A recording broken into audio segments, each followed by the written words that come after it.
Frères et sœurs, pendant que les enfants de la catéchèse vont réfléchir sur le baptême, car cette année, leur programme, c'est être baptisés, recevoir la vie de Dieu par les sacrements, c'est ça qu'ils vont essayer d'éclaircir et d'approfondir. C'est dire que nous aussi, nous avons parfois besoin d'approfondir tout cela et que c'est merveilleux que eux et nous, ensemble, nous nous attelions à ce même problème. Donc, nous allons réfléchir sur ce que c'est qu'être baptisé. Et alors, précisément, aujourd'hui, nous avons une scène de l'Évangile qui va peut-être nous apprendre beaucoup de choses. De quoi s'agit-il ?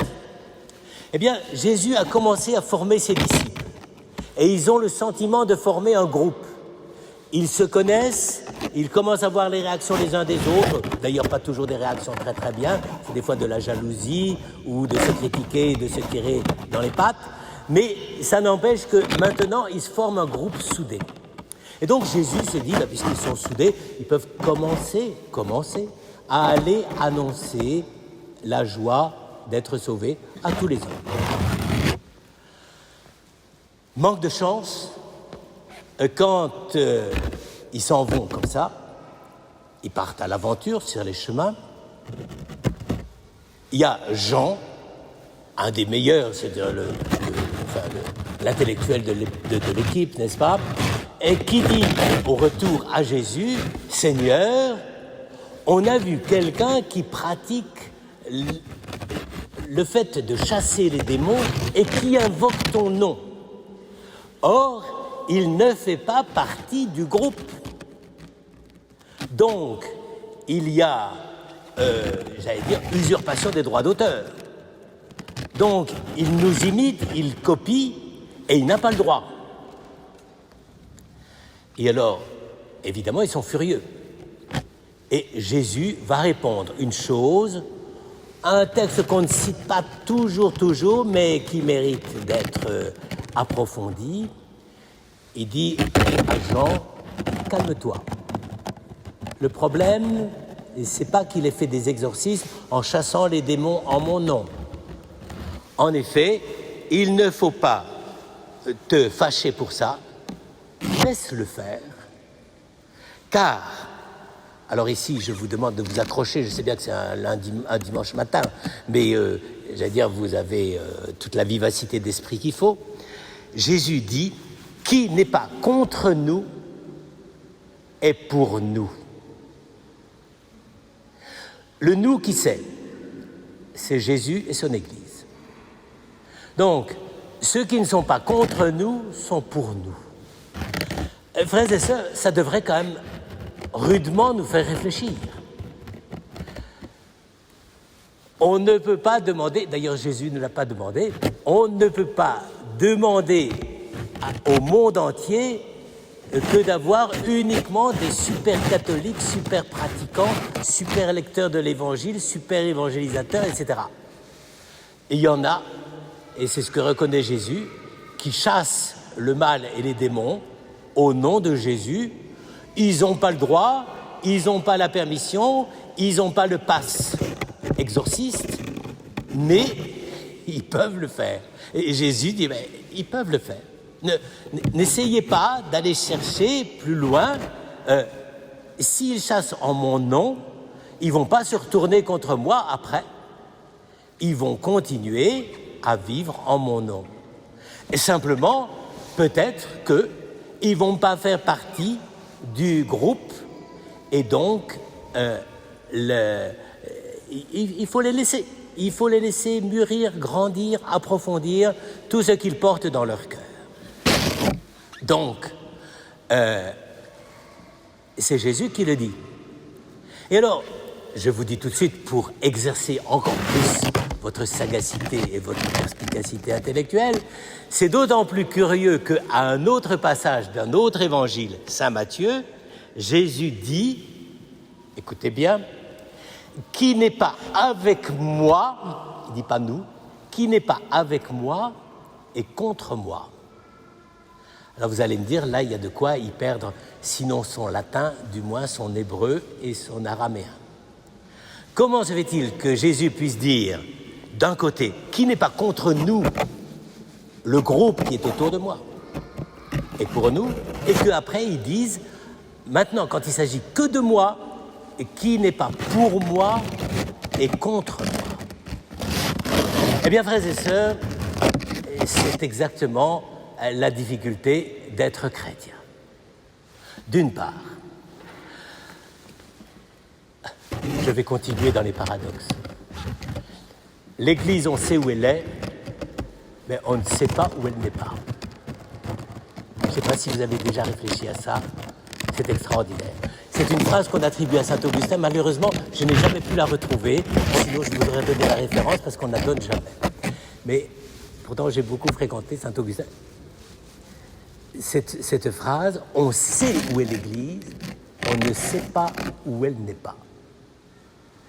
Ça veut dire quoi? Eh bien, ça veut dire la même chose que la première chose, et qui n'est pas contre nous et pour nous. Je suis obligé de prendre note parce que c'est quand même des formules, il ne faut pas se planter, surtout le prédicateur. Donc, ça veut dire quoi? Et ça veut dire, quand Jésus apporte la vie et le salut sur la terre, et c'est pas vous quand même, les disciples, Jean en tête ou les autres, qui allez faire les inquisiteurs pour savoir si les autres qui font pas partie du groupe agissent à bon droit ou pas. Ils agissent et il faut les laisser agir.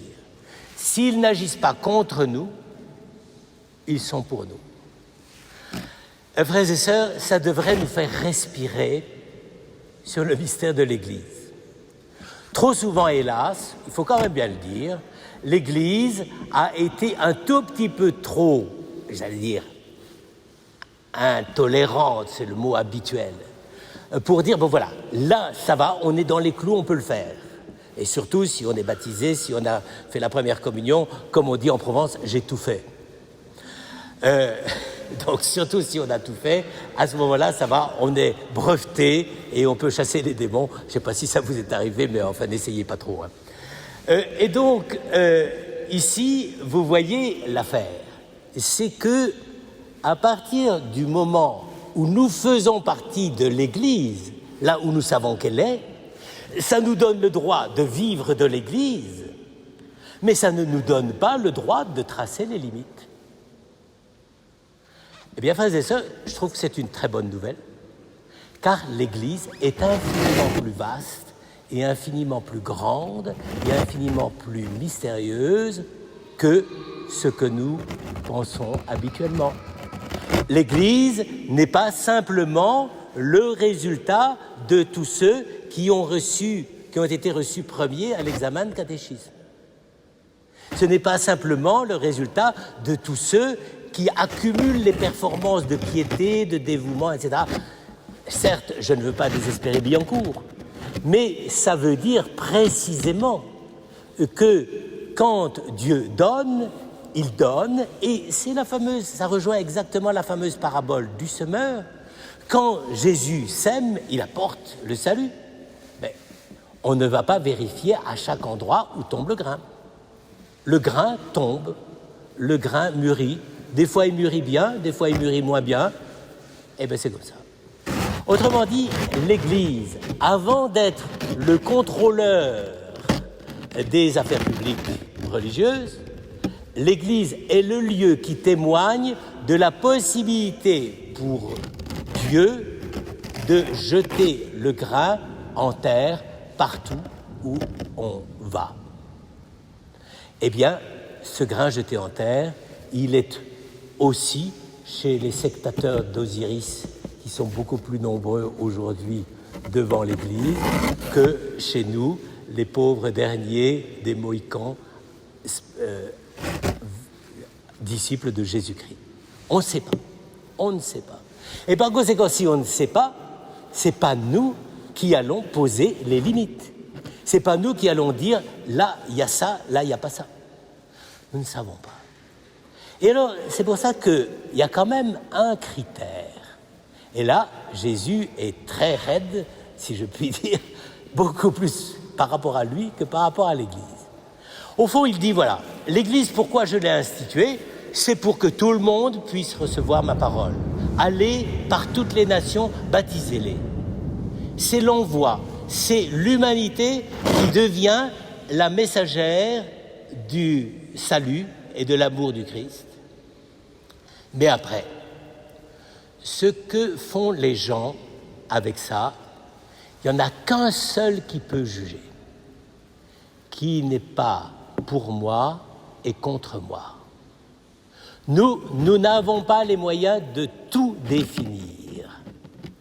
Nous acceptons l'Église telle qu'elle est, à la fois telle qu'elle apparaît, et nous sommes heureux dans nos communautés de manifester ce que nous sommes, et c'est très bien, et il faut continuer, comme disait l'autre, c'est bien continuer, mais l'Église, c'est aussi tous ceux qui, d'une façon ou d'une autre, sans le savoir, cherchent le Christ, et à certains moments, ils ne sont pas contre lui, ils ne sont pas contre lui, ils sont pour lui, simplement parce qu'ils ont fait quelque chose que le Christ voulait. Et c'est pour ça qu'il prend l'exemple du verre d'eau.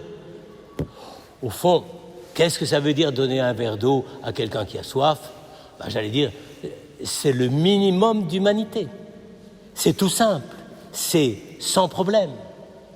Eh bien, tout cela, c'est déjà une certaine manière d'être pour le Christ, en tout cas, de ne pas être contre lui. Mes frères et sœurs, je crois actuellement qu'une des névroses de l'Église, c'est de vouloir savoir qui est qui, comment, si ça va, si ça marche pas. C'est de définir, d'autoriser, d'interdire ça. C'est pas possible. Et c'est pas possible puisque Jésus lui-même a dit que c'était pas possible. Donc, l'Église, c'est pas simplement celle qui va donner des indications, des prescriptions pour définir là tu peux pas. L'Église, c'est le lieu où à la fois ceux qui connaissent la parole de Dieu et qui essayent de la mettre en œuvre, cela, c'est l'Église visible, explicite. Mais il y a aussi l'Église, on ne sait pas où elle n'est pas. C'est-à-dire que l'Église est aussi le lieu où se diffuse, j'allais dire, tout ce qui donne le verre d'eau. On n'a pas besoin que les restaurants du cœur soient labellisés par une bénédiction et par des rites de bénédicité avant de distribuer les repas. Ils le font. Ils ne sont pas contre le Christ, ils sont pour lui. Alors évidemment, ça demande une certaine intelligence et un certain discernement. Mes frères et sœurs, vous êtes tous placés pour avoir de l'intelligence et du discernement. Mais c'est quand même quelque chose. Et on peut des fois offrir un verre d'eau, non pas en disant « je te le donne au nom du Christ », comme la dame qui donnait une pièce au clochard à la sortie de la messe qui lui disait « vous savez, je ne vous le donne pas pour vous, mais pour Jésus-Christ ». C'est quand même le pire. Quand même atroce. Non, précisément, on le donne et on n'est pas obligé d'afficher la couleur. Ça ne veut pas dire qu'on va vivre dans un anonymat absolument secret, peureux, timide et un peu frustré. Non, ça n'a pas d'importance. Qu'on laisse faire. Pourquoi ? Et c'est ça par quoi je voudrais terminer. Eh bien, c'est comme ça pour vos enfants quand vous les catéchisez. Qu'est-ce qui se passe quand vous catéchisez vos enfants ? Eh bien, vous n'allez pas d'abord leur dire « il faut faire ça, il ne faut pas faire ça, etc. » Si tu tires les cheveux de ta sœur, eh bien, c'est que tu es contre le Christ. Non. Vous allez lui dire « écoute, voilà, si tu as l'amour de Dieu dans ton cœur, eh bien, tu le fais rayonner en ne tirant pas les cheveux de ta sœur. » Eh bien, ça suffit. C'est déjà pas mal. Il n'est pas contre le Christ, et même d'une certaine façon, je crois, il est pour vous. Alors, frères et sœurs, essayons... Ça, c'est l'orage. C'est pas un démenti de ce que je vous annonce. Eh bien, frères et sœurs, je vous invite simplement, au jour où nous accueillons ces enfants, eh bien, à être les témoins que l'Église, nous tous, et le Christ, ouvrent largement notre cœur et son cœur pour que tous ceux qui, d'une façon ou d'une autre, cherchent Dieu, cherchent le Christ, eh bien, qu'ils découvrent aussi à travers nous et confirmés par nous la joyeuse nouvelle que le Christ veut nous appeler tous au salut. Amen.